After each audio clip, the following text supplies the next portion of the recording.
2019 সালে যেটা আইসিডিএস এর যে সুপারভাইজার পদে নিয়োগ প্রক্রিয়া, এবং সেখানে সেন্ট্রাল গভর্নমেন্টের একটা নোটিফিকেশন আছে, সেখানে বলা আছে যে এই যে শূন্য পদ থাকবে সুপারভাইজার পদে, সেখানে 50-50 রেশিওতে, মানে ডাইরেক্ট রিক্রুটমেন্ট 50 এবং যারা আইসিডিএস কর্মী আছেন তাদের কাছ থেকে 50% পদটা নিয়ে শূন্যপদ ফিল আপ করতে হবে। কিন্তু রাজ্য সরকার এখানে যে নিয়োগ প্রক্রিয়া শুরু করেছিল, সেখানে 75% ডাইরেক্ট রিক্রুটমেন্ট করছিল এবং 25% যারা অঙ্গনওয়াড়ি ওয়ার্কার তাদের কাছ থেকে নেওয়ার সিদ্ধান্ত নিয়েছিল, যেটা সম্পূর্ণ বেআইনি।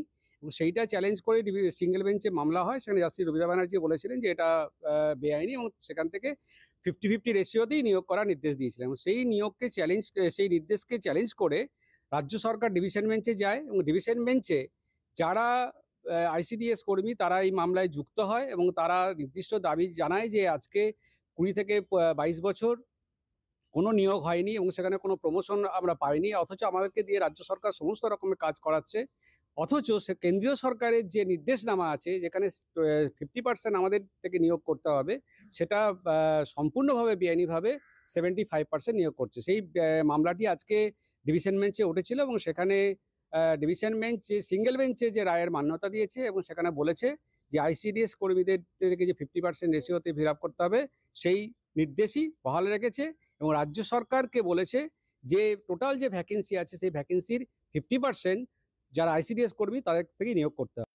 এবার দেখে নিই আমরা প্রতিবেদনটি কি বলছে। হাইকোর্টে ফের রাজ্যের ধাক্কা, 26 বছর পর আইসিডিএস এর সুপারভাইজারের নিয়োগে জট কাটে। কি হবে? আইসিডিএস সুপারভাইজার নিয়োগের সিঙ্গেল বেঞ্চের রায় বহাল রাখলো ডিভিশন বেঞ্চ। ফলে 26 বছর পর আইসিডিএস সুপারভাইজার নিয়োগের জট কাটার সম্ভাবনা তৈরি হয়েছে। আদালত সূত্রের খবর, আইসিডিএস সুপারভাইজার পদে সর্বশেষ নিয়োগ হয়েছিল 1998 সালে। পরবর্তী নিয়োগ প্রক্রিয়া শুরু হয় 2019 সালে। 3458টি আইসিডিএস সুপারভাইজার শূন্যপদের নিয়োগের বিজ্ঞপ্তি প্রকাশিত হয়। এ বিষয়ে 2015 সালে এক নির্দেশিকা কেন্দ্র স্পষ্টভাবে বা পরিষ্কারভাবে জানিয়েছিল মোট শূন্য পদের 50% পদে অঙ্গনওয়াড়ি কর্মী থেকেই পদোন্নতির ভিত্তিতে নিয়োগ করতে হবে। অভিযোগ, রাজ্য সরকার অঙ্গনওয়াড়ির কর্মীদের জন্য শুধুমাত্র 422টি শূন্যপদ রেখে বাকি 3036 শূন্যপদে সরাসরি নিয়োগ প্রক্রিয়া শুরু করে। রাজ্য সরকারের এই নিয়োগের বিজ্ঞপ্তি চ্যালেঞ্জ করে কিছু অঙ্গনওয়াড়ির কর্মী তারা হাইকোর্টের দ্বারস্থ হন। এ বিষয়ে কেন্দ্রের নিয়ম মেনে নিয়োগের নির্দেশ দিয়েছিলেন হাইকোর্টের বিচারপতি লপিতা বন্দ্যোপাধ্যায়। রাজ্য তা মানেনি বলে অভিযোগ। এ বিষয়ে ফের হাইকোর্টের মামলা দায়ের হলে রাজ্যের তরফে বিচারপতি রায়কে চ্যালেঞ্জ করে ডিভিশন বেঞ্চে মামলা করে। ওই মামলাতেই বিচারপতি তপব্রত চক্রবর্তী, বিচারপতি পার্থসারথী চট্টোপাধ্যায় ডিভিশন বেঞ্চে শুক্রবার সিঙ্গেল বেঞ্চের রায় বহাল রাখার নির্দেশ দিয়েছে।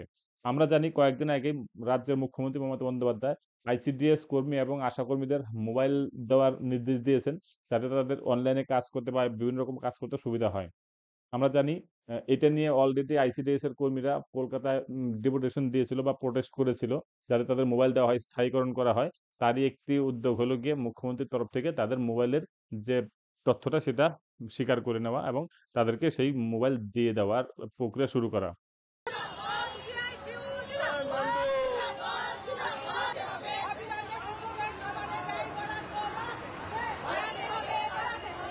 20 ব্যারিকেড করে সেই মিছিল এই মুহূর্তে শৈশালী ভবনের বাইরে আটকে দিয়েছে। তারা এই মুহূর্তে অবস্থানে বসেছেন এবং তারই সঙ্গে তারা জানাচ্ছেন যে যতক্ষণ না পর্যন্ত ডাইরেক্টরের কাছে তারা তাদের এই দাবি, তাদের ডেপুটেশন না জমা দিতে পারবে, ততক্ষণ তারা অবস্থানে থাকবেন। কি দাবি নিয়ে তাদের আজকে এই মিছিল? আমরা 10 দফা দাবি নিয়ে আজকে এসেছিলাম শৈশালী ভবনে। এইটা নিয়ে 5 বার আমরা ডেপুটেশন দিতে এসেছি। কোনোদিন কিন্তু ডিরেক্টর ম্যাডাম আমাদের ডেপুটেশন নেয়নি। শশী পাজা নিজে একবার নিয়েছিলেন এবং বলেছিলেন খুব শীঘ্রই টেন্ডার দিয়ে মোবাইল দেওয়া হবে। আজ পর্যন্ত পাইনি। একটা মিথ্যের ওপরে দাঁড়িয়ে আছে এই সরকারটা, দেখছেন ব্যারিকেড করেছে। আমাদের 10 দফা দাবি ছিল স্মার্টফোন দিতে হবে অবিলম্বে, ন্যূনতম বেতন সরকারকে ঘোষণা তো করতে হবে, সুপ্রিম কোর্টের রায় অনুযায়ী গ্র্যাচুইটি দিতে হবে, 14 সালের পরে যারা অবসর নিয়েছে তাদেরকেও 5 লক্ষ টাকা দিতে হবে এবং বাজার দর অনুযায়ী ডিম সবজির টাকা দিতে হবে। একেবারে ওই অর্থাৎ একগুচ্ছ দাবি রয়েছে, সেই দাবিতে বিক্ষোভ দেখাচ্ছেন এই মুহূর্তে। স্থায়ীকরণ করতে হবে।